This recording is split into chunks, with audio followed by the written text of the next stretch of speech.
finally made it to my Oklahoma Sooner football previews. And by the way, my national previews, we're wrapping that up on August the 29th. So keep that in mind, August the 29th for my remaining national previews. Talking about the Oklahoma Sooners 2014 style. This is part one of my three-part series. We're going to talk about the offense on this show, the O.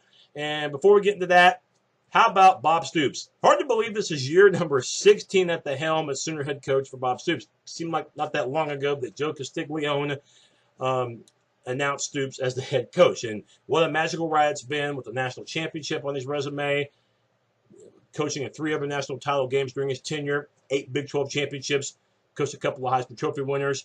And last year, though, might have been the best coaching job he's ever done, he and that staff, because of the amount of injuries that they had. And ironically, they played their best ball of the year at the end of the season when the injuries seemed to really take their biggest toll. It would have for the average team. But for the Sooners, the way they persevered, winning their last 3 games despite being underdogs in all of them, and in the last 2 they were double-digit underdogs. And that stretch where they beat K-State, they come from behind to beat OSU in the end, and then the stunner, the victory over the best team so far this decade in college football, the almighty Alabama Crimson Tide. Big reason for that win and so many others during that stretch, the play of Trevor Knight. Of course, started the season, didn't play well at all, and that's an understatement. Maybe it was the freshman effect, maybe it was the big crowds, maybe it was the fact that he was not quite adapted to the speed of the game yet. But when Blake Bell sustained a concussion late in the year and wasn't able to play against K-State, that gave Knight a second chance, and he has grabbed it with both hands and has taken it as far as he can go. Terrific arm, of course, good speed for a quarterback, and has confidence. Now, that's a big thing, confidence. Now, do I expect him to play every game like he played against Alabama? Of course not, okay, because that day he was just on fire. Everything just fit perfectly for now the sophomore out of San Antonio Reagan High School. But seeing how he finished the end of the season, now he's capable of doing similar things, and I expect Trevor Knight to have a nice season. Big reason why, too, because besides the fact that we saw what he could do, he's got a terrific offensive line in front of him. Might be one of the best offensive lines OU has ever had. Nearly every starter's back. You do lose Gabe Eicher, the All-American center. That's a big loss, but the tackle positions are senior-led. Combined 40 starts for Tyrus Thompson on the left side. Right side, you got Darrell Williams. I mean, those 2 guys should have the outside taken care of, and by the way, good run blockers too. Guard play, Adam Shedd played some last year, played even more 2 years ago. So you have Shedd, and then on the right guard position, you have a guy that plays high school ball out of Texas, and Nilu Kabsitani, one of the hardest names to pronounce. I had to work on that, but Nilu Kabsitani, you have him. And you also have at center, the guy who's got to fill in some big, big shoes because of the absence of Eichert, and occupying that position is going to be Ty Darlington, who has played some in the past. But these 5 guys, major responsibility. Pass protection has been very good for Oklahoma in recent seasons. I'd expect that to be the same, and hopefully the run blocking can pick up from where it left off. And ironically, last season, they actually ran for more yards than passing, which that hadn't happened in the Bob Stoops era hardly ever, if at all.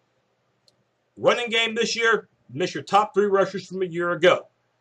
But it now gives an opportunity for some new guys to shine who have the talent, just not the overall experience. One of those guys, Keith Ford, who played his high school ball out of Cypress, Texas. Keith Ford last season, not very many carries, of course, because of the guys in front of him. But Keith Ford now has an opportunity. He was a 5-star recruit, by the way, according to scouts, 4-star according to ESPN. Keith Ford, terrific speed. The quickness is there. Alex Ross, a little bit bigger of a running back, about 2 inches taller than Ford, and probably about anywhere 15 to 20 pounds heavier.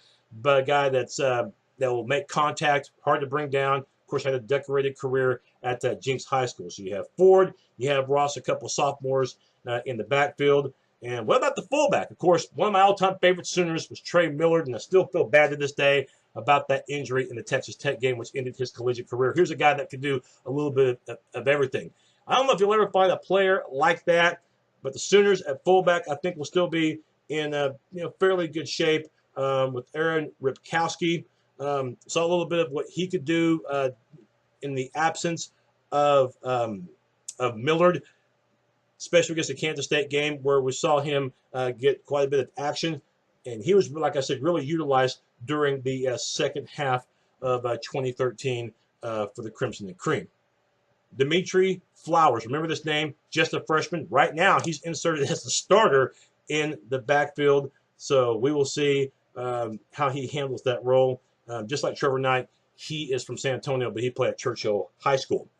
The receivers, how about Sterling Shephard? Mr. Electrifying, take any catch and explode. And this combination, Knight to Shephard, should again bring a lot of yardage and translate into touchdowns as well. Expect Shephard's numbers to really rise. Of course, Derek Shephard, his father, was a one heck of a player for the Sooners back during the Switzer era in the 80s. And now you have Sterling Shephard, who played his high school ball at Heritage Hall. Same high school, by the way, that Barry Sanders Jr., who's now at Stanford, played at. And, of course, the legendary NFL veteran Wes Welker also played at Heritage Hall. Not bad for a small school. Sterling Shephard last year, 51 catches, 7 touchdowns, but those numbers should definitely pick up. He's going to be the veteran on this squad because you're without LaColton Bester and, of course, Jalen Saunders, whose receiving resume speaks for itself, and not to mention his special teams work returning kicks and punts. Deron Neal, probably going to be the number 2 guy for the Sooner lineup. Both he and Derek Woods, and I think Woods will get a lot of action this year too, still have yet to catch a touchdown pass, but their action hasn't been near as much as that of Sterling Shephard. And KJ Young right now is listed as a starter for the Louisiana Tech game. Will occupy that 3rd position, but I think they will have a pretty good rotation going with Young, a redshirt freshman, and Micah Quick, from what I understand, a true freshman. So the receivers will do fantastic after the catch. The big thing is going to be chemistry between them and Knight. If that develops like it has with Sterling Shephard, I would expect the Sooner receiving corps to be just fine, despite the absences of Saunders as well as the other guy, LaColton Bester. The Oklahoma offense last season, if you're looking at the numbers, they averaged about 33 points per game, 40th in the country. Again, the rushing total, a little bit higher than you might think, 223 yards per contest. And you might be thinking, well, how can the Sooners recover from losing those running backs from a year ago? Well, got to remember, too, they had injuries last year entering that home stretch, and they did just fine. Those injuries did impact the backfield, as we saw, and they still didn't miss a beat. Offensive line play is the number 1 key, especially for the Sooners, and they've got the experience up front to where I think they will, again, be a balanced attack. And don't forget about Trevor Knight. You don't want to have to run him all the time, but he does have that ability to get out of the pocket and make something happen. That is my look. Part 1 of Oklahoma on offense. Part number 2, we will talk about the defense and the special teams. And before we wrap it up, you might be saying, how come you didn't mention anything about Duro Green Beckham, Joe Mixon, or how about the quarterback from Tech, Baker Mayfield? None of these 3 guys have played for Oklahoma, okay? None of the 3 have played. And, the case of Joe Mixon, he's never played a college down. You hadn't heard the running back, 5-star recruit in California. That guy got into some trouble not too long ago in late July. And you probably heard all the headlines, so no need to really get into it, but won't play this season. Who knows if he's even going to be an Oklahoma Sooner? Who knows if Duro Green Beckham is going to be a Sooner after being denied eligibility by the NCAA to play at Oklahoma. Played 2 years at Missouri. Last year there with Mizzou, had an impactful season. Of course, high school was a major recruit, and Oklahoma tried to get him back then, but he's had some off-the-field trouble. And remember, next spring he's eligible for the NFL draft. Naturally, missing this year is going to hurt his stock, but he does have the capability, the speed, all the intangibles to maybe a team might take a chance on him. Who knows if he'll forego next year, or maybe he'll come back to Oklahoma and be a part of the Sooner receiving corps. And then Baker Mayfield, the guy out of Texas Tech who is Big 12 Offensive Newcomer of the Year. Wasn't on scholarship last year for Tech. He left. Is on scholarship now for Oklahoma from what I've heard, but won't play this season unless something just out of the blue develops. I wouldn't suspect that would change at all. So if Trevor Knight goes down, what do? More than likely, it's going to be, I don't think anybody said it, but I got to think Blake Bell, probably because of his experience, would come out from tight end, which he'll play this year as a starter. And you have Matt Nemera backing him up. I got to think that Bell would be used if something unfortunate should happen tonight in terms of the injury department. The backups right now, Cody Thomas as well as Justice Hansen. Neither guy has played a collegiate down yet. So that could be something to really look at in the future.